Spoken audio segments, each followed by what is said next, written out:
Está no ar mais um episódio da 6ª temporada do TBC Memória.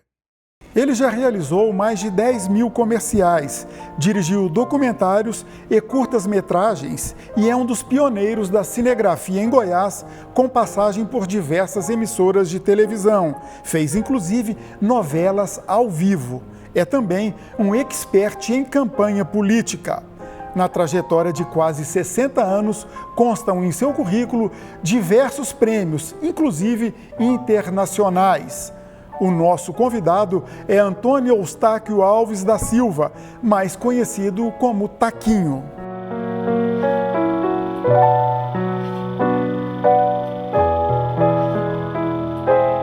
Olá, Taquinho, prazer receber você aqui no TBC Memória.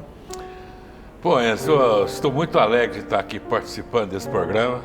Faz tempo que eu assisto, admiro, eu acho que é o melhor programa desse setor aqui.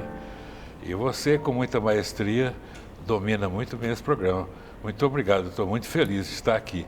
E tem que te dizer, né, que eu sinto melhor atrás das câmeras que aqui na frente delas. Mas vamos ver o que dá aí, né? Não, você é bom de conversa. Mas em nome de toda a equipe, tá, eu agradeço o elogio, o reconhecimento pelo trabalho que a gente faz aqui. Mas, Taquinho, vamos retomar, rebobinar o filme. Vamos lá, nos anos de 1960, você, mineiro de Abaeté, como é que você veio parar em Goiânia? Eu fiquei sabendo que seu pai, inclusive na infância, você trabalhava com seu pai, construía caixão, como que era isso? Isso, meu pai era carpinteiro, né? Eu sou nascido em Abaeté, fica perto de Belo Horizonte durante ali umas 3 horas de viagem. E meu pai era carpinteiro, fazia tudo de móveis, né? Na época não tinha nem luz elétrica direito. Então, uma das coisas meu pai fazia caixão. E às vezes matava 3, 4 vezes lá num dia e meu pai tinha que ficar a noite inteira fazendo caixão. E a gente era menininho lá e ia ajudar meu pai, né? Meu pai era tão caprichoso que caixão, ele lixava madeira de caixão onde ser encoberto de tecido, aquela coisa. Ele era muito caprichoso. Então é isso aí, meu pai fez caixão, sim. E como é que você veio parar em Goiânia? Você veio, jogou no Vila, na base do Vila, como é que foi isso? É uma história longa, né? Eu tenho um irmão que está vivo até hoje, que estava morando em Goiânia, estava muito bem aqui, e de vez em quando ele ia lá em Abaeté e falava para o meu pai, você tem que tirar esses meninos de Abaeté, porque aqui a cidade não tem nada, não tem emprego, esses meninos vão virar cachaceiro e pá. Ele alugou meu pai durante muito tempo, entendeu? E um belo dia meu pai acatou os desejos dele e veio para Goiânia acompanhado. Ele era o líder da família aqui. Meu irmão era um alto funcionário da Celg aí. Era um cara bem interessante, bem inteligente. E, então ele veio. E assim que minha família chegou aqui, aconteceu o golpe militar. E meu irmão foi preso, né? Foi torturado, ficou tuberculoso na cadeia e tal. E ele era a base da minha família aqui. E nisso aí, meu pai e minha família entrou num declínio total, né? Porque lá em Abaeté a gente vivia uma vida pacata, mas tinha uma casa própria, tinha tudo, né? Uhum. E depois, com esse acontecimento, né? A coisa desandou bastante aqui. E qual que era o nome do seu irmão? José Maurício. José Maurício. E, bom, aí eu estava em Monlevade, jogando futebol lá, trabalhando, jogando futebol e tal. Eu estava sendo preparado ali mais ou menos para ir para o juvenil do Atlético Mineiro, entendeu? Eu fui um garoto muito esperto desde menino. Tanto é que eu jogava com 13 anos, já era titular do Abaeté Atlético Clube. Bom, aí um dia minha mãe começa a escrever umas cartas esquisitas para a gente. E um dia eu falei, vou em Goiânia ver como é que está isso lá, né? E quando eu cheguei aqui em Goiânia, o mundo desabou na minha cabeça, né? Minha família estava morando aqui na Vila Nova, na Vila Viana, numa situação muito difícil, né? Quando eu vi aquela situação ali, meu irmão que era a base estava preso, meu pai deprimido, era uma situação horrível, né? Aí eu tomei a decisão de não voltar mais para lá. Falei, não, vou ficar aqui com a minha família, vou peitar isso aqui. Isso com 17 anos e pouco, né? Resolveu ficar. E como é que você foi parar no Vila? Eu fui muito bom de bola, né? E tinha Aí, quando eu decidi não voltar mais para lá, eu acionei o pessoal de lá. Falei, não vou voltar mais por causa disso, tal, né? E aí eles falaram, não, nós vamos arrumar sua vida aí no Vila Nova. Você me liga daqui uns 10 dias, assim que for possível. Ligar naquela época era difícil demais, você tinha que ir no telefone, ficar o dia inteiro, quando você conseguia ligar, caía a ligação, era um rolo danado, né? Bom, e um belo dia eu consigo falar lá com o pessoal, eles ficaram muito sensibilizados, ficaram à minha disposição para me ajudar no que for possível, etc. Bom, então eles falaram, você vai me ligar daqui uns 10 dias que nós vamos arrumar sua vida aí no Vila Nova. Eles tinham um contato aí. E um belo dia eu liguei para lá, eles me passaram os contatos do Vila Nova e tal, e eu fui lá, me apresentei. E fui treinar lá, fui fazer um teste lá, né? E foi um teste de muito sucesso, porque no primeiro dia, no primeiro treinamento meu lá, foi um sucesso, né? Bom, quando acabou o treinamento, tinha um pessoal lá, os jornalistas lá, que eu nem sabia quem era, tal, era menino, não sabia de nada, entendeu? Aí me entrevistaram e tal, eu vi que houve um entusiasmo muito grande dos jogadores, do técnico do Vila Nova, que era o Picho, um ex-zagueiro do São Paulo, houve um entusiasmo ali. E você jogava de quê? No gol, eu era goleiro. Certo. E fui goleiro durante muitos anos. Bom, aí, quando a minha família veio para cá, que desandou tudo, né, isso um ano antes de mim, o meu irmão, quando viu que a casa caiu, ele saiu em Goiânia atrás de emprego. E falaram para ele, ó, vai lá na TV Anguera, então o senhor Jaime está querendo a TV Anguera, e provavelmente está precisando de gente lá, etc. Quem sabe vai lá, conversa com ele. O senhor Jaime é uma pessoa muito boa e tal. Recebeu ele muito bem lá. Meu irmão contou a história da tragédia que tinha acontecido, a ditadura, que prendeu meu irmão e pá, aquela coisa toda. O senhor Jaime deu emprego para o meu irmão na hora. Bom, um ano depois eu chego, essa história minha, um ano depois. Bom, depois de ter treinado lá no Vila Nova, meu irmão falou, vamos lá conhecer a TV Anguera. Aí vamos sim, né? Quando eu entro lá na TV, naquele corredor lá, estavam lá as mesmas pessoas que conversaram comigo lá no campo, estava lá, Draulas Vaz, aquela turma toda, preparando, botando gravata para ir apresentar um programa. Quando eu entrei, o próprio Draulas Vaz falou, uai, o que você está fazendo aqui? E começou, esse cara é um puta de um goleiro e tal, e não sei o quê, tirou aquela rodinha ali em volta de mim. E naquele momento houve um papo ali, né? Fabiano Câmara falou, nós estamos montando nosso time da TV aqui, vamos jogar domingo, nosso goleiro é muito ruim, não sei o quê, papapá, tal. E na mesma hora eu falei, olha, eu posso, se vocês quiserem, eu posso jogar para vocês, não tem problema nenhum, só treinei no Vila Nova, fui muito bem, parece que tem uma conversa boa lá, tal, mas não passa disso não, tal. Você pode jogar? Posso. Eu fui jogar para o time da TV no domingo seguinte, entendeu? E foi que sucesso total, né? Ganhamos de 1-0, peguei pênalti e tal. Houve uma paixão assim, uma empatia muito grande entre eu e eles. E aí você começou na televisão, já te colocaram na cinegrafia? E aí, né? Falaram, você vai assinar com Vila Nova, mas futebol sabe como é que é, tem uns momentos de folga, nas folgas vocês vêm para cá. Aí você vai conhecer a TV, conhecer tudo aqui, escolher um lugar para você trabalhar, nos momentos de folga e tal, e foi aquela coisa. E aquilo me tomou conta de mim, aquela doçura deles, aquele carinho deles, assim, no primeiro minuto comigo, foi uma coisa de Deus mesmo, entendeu? Então eu comecei a frequentar a TV, a TV começou a me tirar do futebol. Eu comecei a ficar já não achava que era importante mais treinar, mais importante eu ir para a TV, entendeu? Que era muito lindo, lá cantava Gerry Adriano, Roberto Carlos, a gente jovem, até bonitinhos, né, aquele tanto de gente e tal, então foi um encantamento. E aí eu trabalhei na TV 5 anos e meio, né? 4 anos e meio. E você fez jornalismo ou programas? Não, já eu quero era entrar câmera, na igual questão. esses meninos aqui, era câmera. O Raulino e o Guina que põem a gente no ar aqui, então eu parceiros fazia o que nossos. eles faziam, só que eu não ficava sentado, era em pé, era tudo mais difícil, entendeu? O estúdio cheio de buraco, né? Tinha duas câmeras, às vezes uma câmera pifada, aí você tinha que ficar fazendo aqui.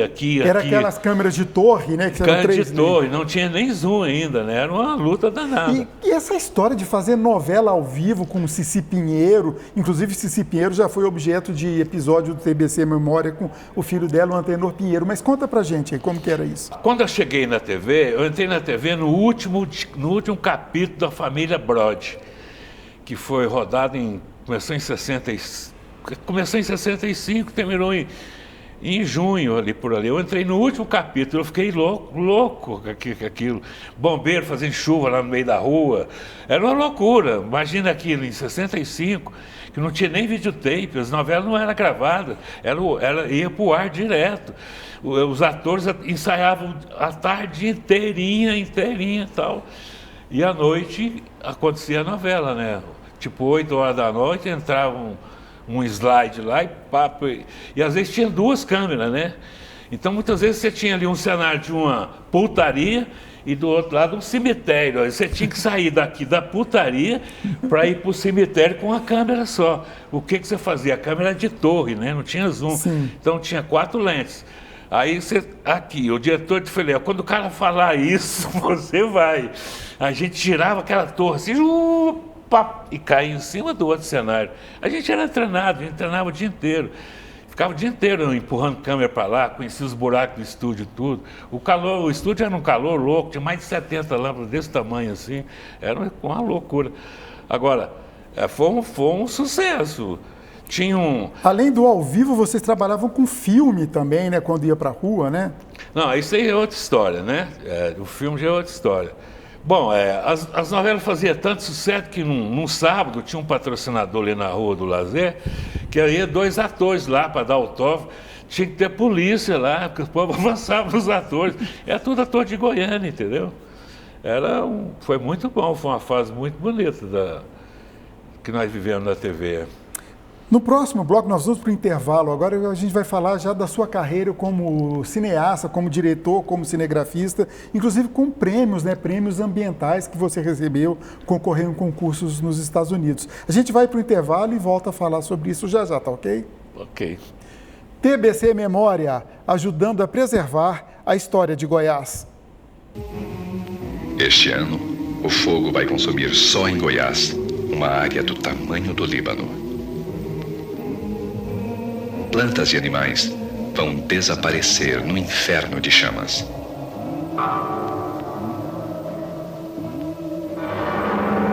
Ciclos vitais vão ser interrompidos. A própria Terra ficará mais pobre com a destruição de importantes micro-organismos. Mas o fogo não vai consumir apenas a esperança de um mundo melhor. Junto com ela, vai ser reduzido a cinzas um pouco da alma brasileira. O TBC Memória conversa com o premiadíssimo cinegrafista e diretor de cinema, Antônio Eustáquio Alves da Silva, ou simplesmente Taquinho. Taquinho, no bloco passado a gente falou da sua chegada a Goiânia, seu começo de carreira na TV Anhanguera. E o que te levou para o cinema, para a cinegrafia, para fazer direção, fazer comerciais? Essa passagem é muito interessante.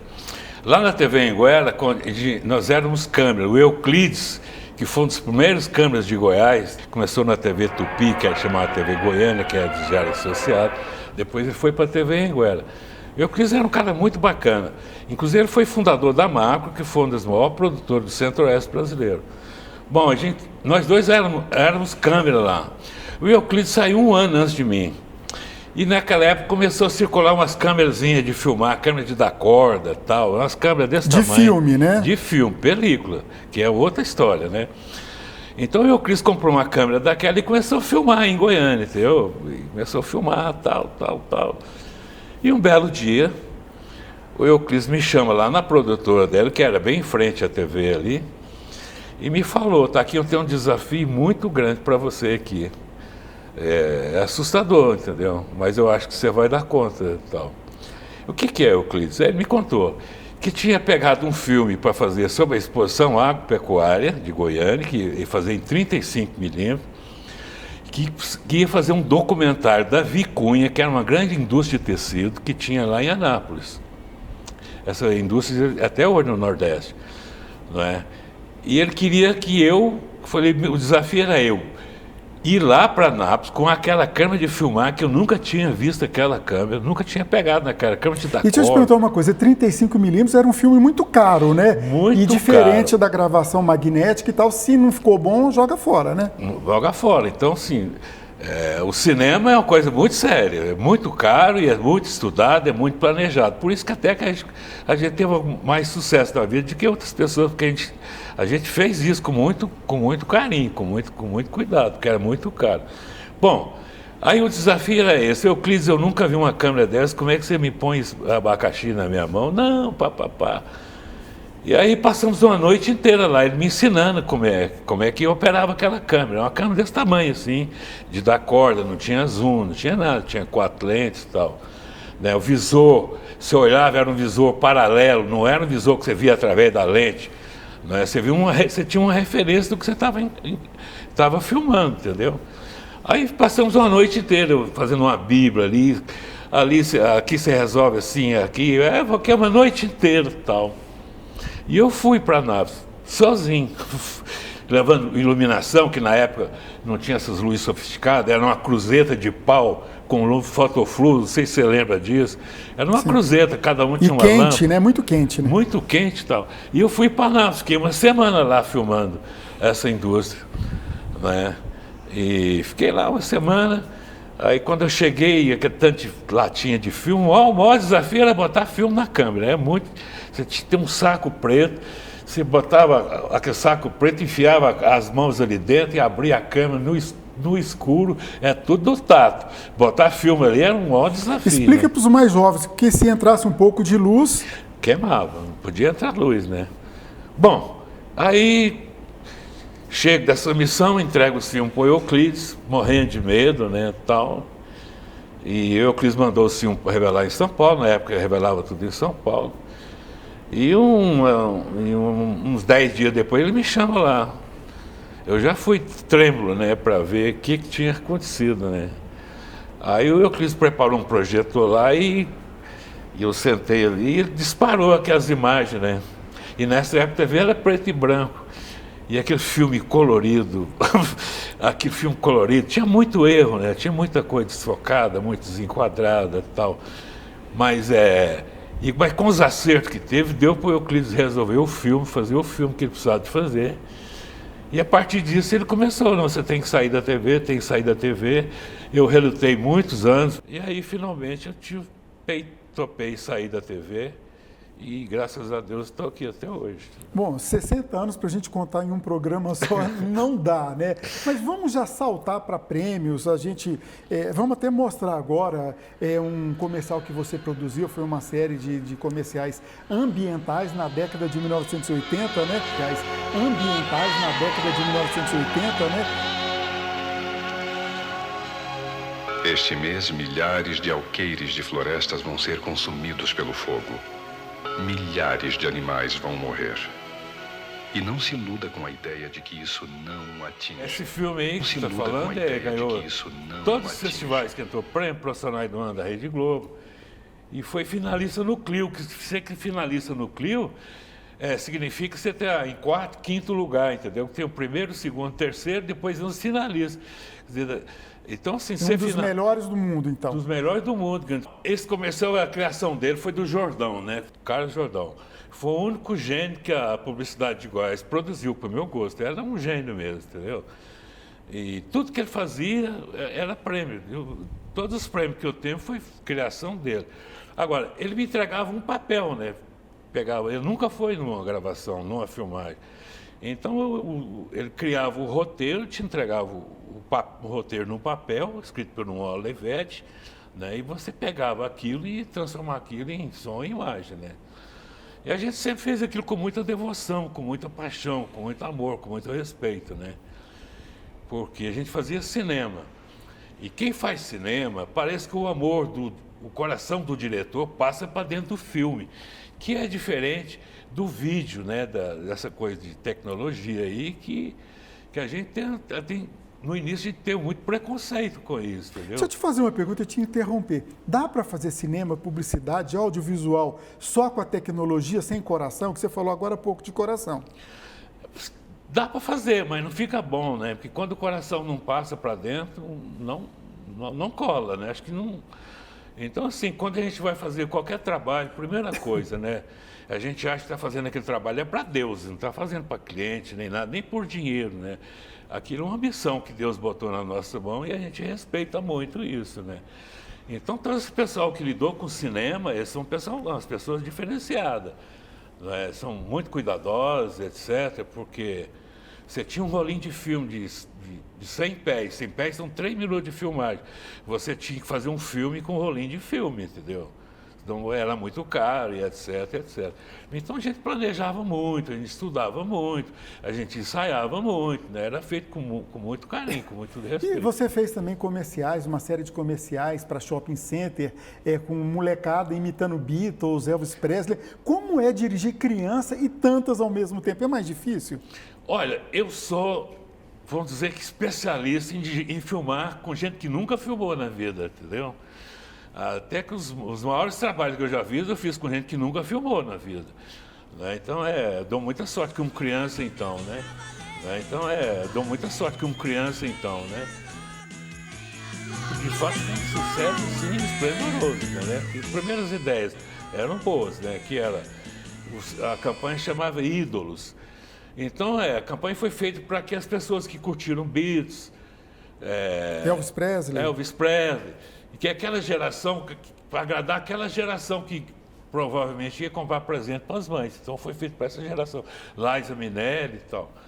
Então, os roteiros eram muito bons mesmo, e a gente caprichou, acreditou nas ideias e investiu pesado, entendeu? Tinha muito filme que a gente tomava muito prejuízo, mas a gente nunca deixou de fazer um take, não que fosse, etc., por causa de dinheiro. A gente era uma devoção mesmo, a gente era apaixonado, como sou até hoje. Hoje eu estou com 77 anos. Domingo passado eu trabalhei das 5 da manhã até as 11 da noite. Fazendo o que no domingo? Fazendo um vídeo aí, político. Política. Então vamos deixar a política de lado, por enquanto.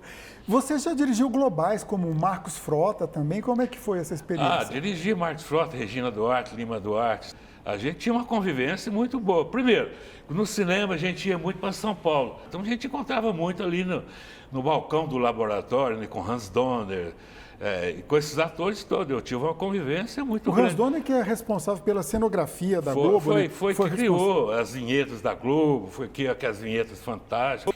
E Goiânia...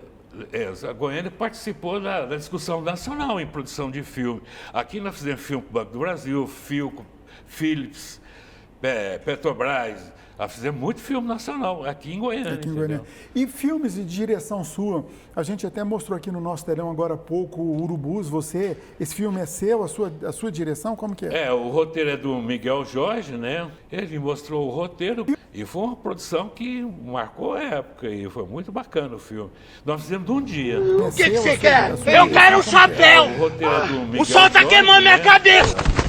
Um chapéu pro senhor Alípio ficar ainda mais bonito. Reunimos um grupo ali, demos um ensaiado.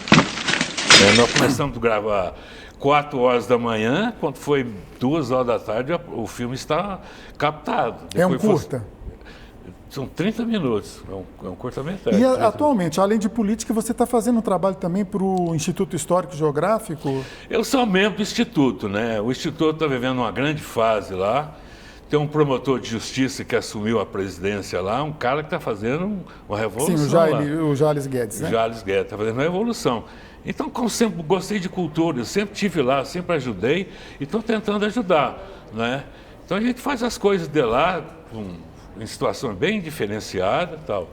Agora, o Instituto, o ano passado, nós fizemos um filme da vida do Jales Machado, que foi o pai do governador Otávio Lage. Jales Machado foi deputado federal 4 vezes, foi um grande cara, né? Foi ele que pensou a Belém Brasília, ele que arrumou dinheiro para construir Belém Brasília. Ele foi o cara. E agora, nesse momento, eu estou tendo a honra de fazer um filme sobre a vida do governador Otávio Lage.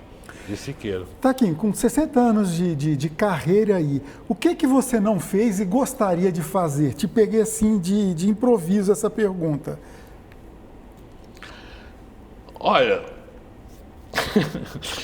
eu gostaria de fazer muita coisa, né? Assim, muita coisa. Aliás, eu estou com 77 anos, né? Assim, me sinto muitíssimo bem, não é? Eu quero fazer um filme ainda, eu quero fazer um filme sobre a história a pergunta que mudou o Brasil, que é a história lá do Toniquinho, lá de JK. Toniquinho JK. Eu tenho um sonho de fazer esse filme ainda, se Deus quiser, eu vou conseguir fazer ele. Tá em busca de recursos, como é capitão? Estão roteirizando atrás de recursos, parece que agora as coisas estão bem mais fáceis, né?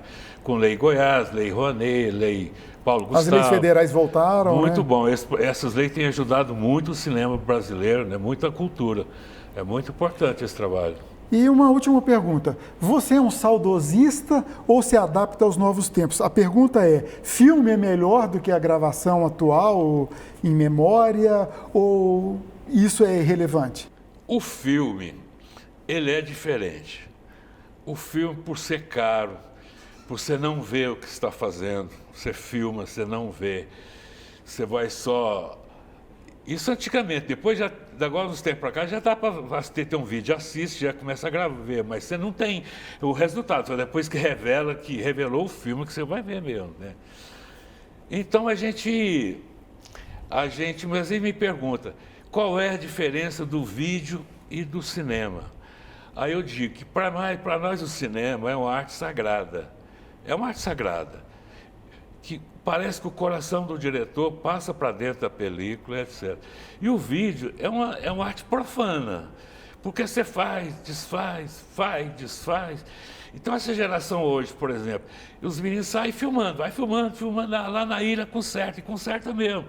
Que tem uma ceninha que não prestou, aí faz um slow, faz isso, pega um letreiro, joga para lá, joga para cá, e estão enganando aí, entendeu? Mas essa geração do cinema, a gente teve que adaptar, acho que houve um casamento muito grande do cinema com a nova tecnologia e vai dar bons filhos, esse casamento já está dando bons filhos.